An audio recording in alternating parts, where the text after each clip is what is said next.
CM Yogi Adityanath ने आतंकवाद का मुद्दा उठाते हुए समाजवादी पार्टी को आज जमकर घेरा। योगी ने एसपी नेताओं को आतंकियों का दोस्त बताया। कहा 5 साल में एक भी दंगा नहीं हुआ। सपा की सरकार ने आतंकवादियों के मुकदमे वापस लेने का काम किया था।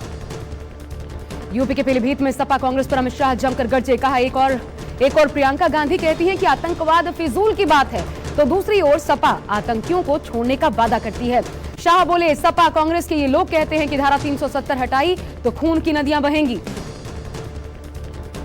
पीएम मोदी के साइकिल वाले बयान पर अखिलेश यादव का पलटवार। कहा पीएम ने गरीबों का अपमान किया। अखिलेश यादव ने ट्वीट किया, खेत किसान को जोड़कर रखती है हमारी साइकिल, बिटिया को स्कूल छोड़ती है हमारी साइकिल, महंगाई का उस पर असर नहीं, सरपट दौड़ती है साइकिल।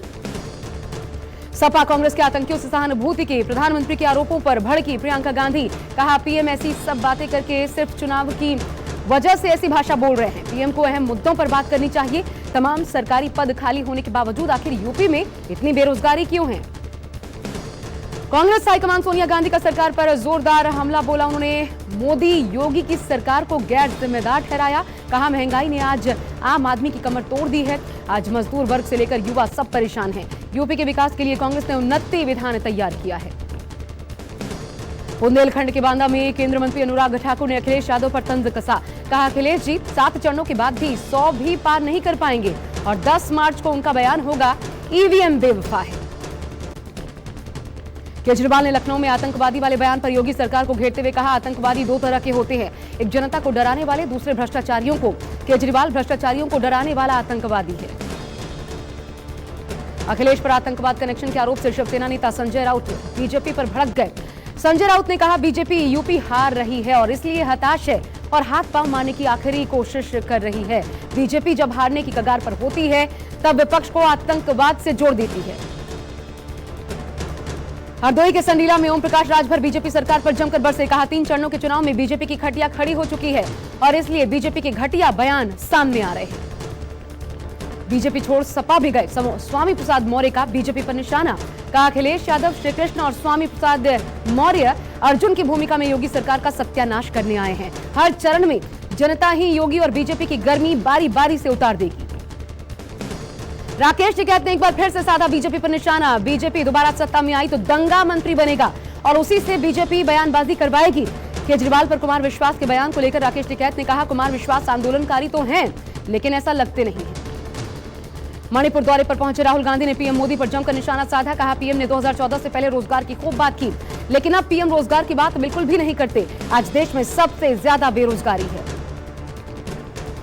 डोरंडा कोषागार अवैध निकासी के मामले में स्पेशल कोर्ट ने लालू यादव को 5 साल की आज सजा सुनाई। साथ ही 60 लाख रुपए का भारी भरकम जुर्माना भी लगाया। मामले की सुनवाई करते हुए कोर्ट ने लालू प्रसाद समेत 38 आरोपियों को सजा सुनाई। बताया जा रहा है कि फैसले को लेकर हाईकोर्ट में अपील करेंगे लालू। चारा घोटाला मामले में फैसला आने के बाद तेजस्वी यादव ने बीजेपी पर जमकर हमला बोला। कहा लालू जी के साथ जो हो रहा है देश और बिहार की जनता देख रही है, लेकिन इससे लालू जी और हम डरने वाले नहीं। लालू जी बीजेपी से हाथ मिला लेते तो राजा हरिश्चंद्र कहलाते।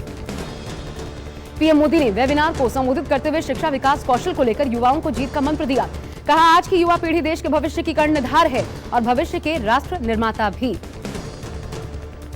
लखीमपुर खीरी में हुई हिंसा में मारे गए किसानों के परिवार वालों ने सुप्रीम कोर्ट से गुहार लगाई। मृतक किसानों के परिवार ने हिंसा के आरोपी और केंद्रीय मंत्री अजय मिश्रा टेनी के बेटे आशीष मिश्रा की जमानत को चुनौती दी है। आशीष मिश्रा को इलाहाबाद हाईकोर्ट की लखनऊ बेंच ने 10 फरवरी को जमानत दी थी। कर्नाटक के शिमोगा में बजरंग दल कार्यकर्ता हर्षा की हत्या के बाद तनाव का माहौल है। तनाव को देखते हुए धारा 144 लागू है। 2 दिनों के लिए शिमोगा के सभी स्कूल कॉलेज भी बंद हैं। तनाव की स्थिति को देखते हुए रैपिड एक्शन फोर्स के जवानों को तैनात किया गया है। महाराष्ट्र के नासिक में आज वन विभाग ने एक तेंदुए को पकड़ा। तेंदुए को नासिक के कैंट एरिया से जाल बिछाकर दबोचा गया। काफी वक्त से नासिक वन विभाग को तेंदुए के आतंक की खबरें मिल रही थीं। इसके बाद आज नासिक वन विभाग को तेंदुए को पकड़ने में सफलता मिली।